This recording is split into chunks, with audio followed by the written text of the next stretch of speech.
On November the 11th in New York, the World Chess Championship final takes place between the reigning champion, Magnus Carlsen, and his challenger, Sergei Karjakin. For me, World Chess Championship finals are still the ultimate battle in the chess world. Going back right to the start of the World Championship matches in the 1880s, each world champion is, for me, a bit like a Roman emperor. They define the era in which they were champions, and I still think that holds for today as well. And I think we're very much in the Carlsen era, and I think this match is very interesting for many reasons. First, because I think this is the first World Championship match where Carlsen is facing someone of his own generation. Carlsen has played in 2 World Championship matches so far, both against Anand. The first one where he was the challenger and he won, and the second one where he defended his title, but both against Anand. But this is the first time where he's facing someone of his own generation. So both Carlsen and Karjakin were born in 1990. Karjakin in January 1990, Carlsen in November. So very similar age. Carlsen 25, Karjakin 26. And they've known each other since they were teenagers, played many, many times against each other. And actually they have very good relations. But I think this is a real test for Carlsen. I'm not saying that Anand didn't give him a good test, but still, one always felt that youth would win out against Anand's experience. Karjakin, very, very experienced. Both players, of course, incredibly experienced. Karjakin rated on the live list at the moment, number 9 on the live list with a rating of 2772. Carlsen, of course, number 1 in the chess world with a rating of currently, I'm talking about the end of September, 2852. They've played many, many times against each other, and their record in classical games is, 16 draws, 4 wins for Carlsen, and 1 win for Karjakin. So those 16 draws, I think, give a clue as to how this match might go. I think it's going to be quite attritional. Very often World Championship matches don't quite live up to everyone's expectations. There can be a lot of draws. Players have to play quite cautiously, quite steadily. I think one has to expect that. I always find the kind of psychology in these matches very interesting, and even these draws can add to the tension. So that never bothers me, but seems to bother some people. It's going to be a 12-game match, so if you fall behind, then potentially that is very serious. So I think often you have to play safety first. In previewing this match, I'd like to look back at a lot of their past encounters, and I've created a playlist, and you can already see some of their past games in that playlist that I've recorded previously on the Power Play Chess YouTube channel. So do take a look at those games. But I'd like to go back right to their very first encounters, and they first played against each other in 2005 in Vacances, when Carlsen was only 14, Karjakin was 15. I mean, they were already very strong players. And that game ended in a draw. And at that time, Karjakin was rated higher than Carlsen in their early teens. But very quickly, Carlsen caught up. And, I'd like to look at a rapid play encounter that they played in November 2006, and you can see that already Carlsen is rated above Karjakin. So Carlsen's rating in November 2006 was 2698, and Karjakin was rated 2672. I don't just want to look at their classical games. I'm mainly going to look at their classical games, but I'm going to throw in some rapid play games as well, if I think they're interesting enough or they illustrate a particular point about their style. And I very much enjoyed looking at this game. One, because it was a Najdorf, and this is a classic Najdorf strategical battle. But also I think it illustrates very well how they both play. So anyway, without further ado, you'll see what I mean. So Carlsen with white, Karjakin with black. And Carlsen is playing, looks like a beautiful strategic game. He's managed to play his knights to these wonderful blockading squares on e4 and d5.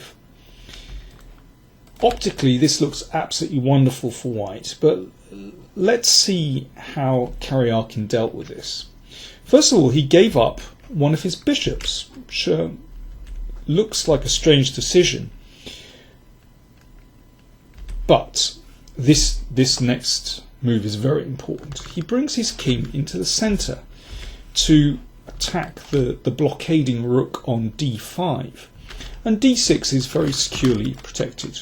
White cannot win that pawn when it's covered with these pieces. And actually, this is very annoying for white, because you need to keep hold of the blockade on d5, otherwise the pawn advances. But if you have to maintain this blockade, then, for example, black can slip out to the c-file and try to use the c-file. And although the bishop looks absolutely terrible on e7, well, it's performing a very useful role of protecting d6, but also controlling the knight squares as well, so that knight can't actually do anything nasty. So, yeah, at first you think this is very nice for white, but actually it's really not so clear, and it's actually very hard for white to make any progress here. Black, however, can improve his position. Let's see what happens. b4. So Carlsen tries to make something of this double pawn, perhaps getting a queenside pawn majority. And it's not possible to take the pawn on d6. This is a very important tactical point, because after rook d8 then black pins and wins. So b5 looks logical. But the problem is that now black is able to use the c-file. So rook c2. So Carlsen trades on a6. And here, for example, if white plays rook d2 to cover, then suddenly black takes the initiative. And with centre pawns plus a bishop driving the knight out of the way, this gives black a clear advantage in the endgame. So white has to be very careful here. And here Carlsen chose to sort of try and keep everything together with rook a5 and to put pressure here. It looks very logical. But it might have been better to take on d6. Now, black isn't actually winning material here with rook d8, because in this case white can take and white should be okay there. But in fact, by playing rook b8, this is a nice move. This is still better for black. Just a little bit. This is a little bit uncomfortable. Black is still slightly better in this position. So clearly Carlsen was looking for better. So he played rook a5. So rook b8. Obviously, if black is able to get two rooks on the 7th rank, then that's disastrous.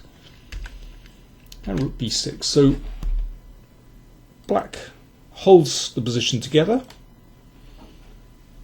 and has this wonderful rook on the 2nd rank. And once again, if white defends in the usual way by exchanging, then this actually gives black a very, very clear advantage in the position.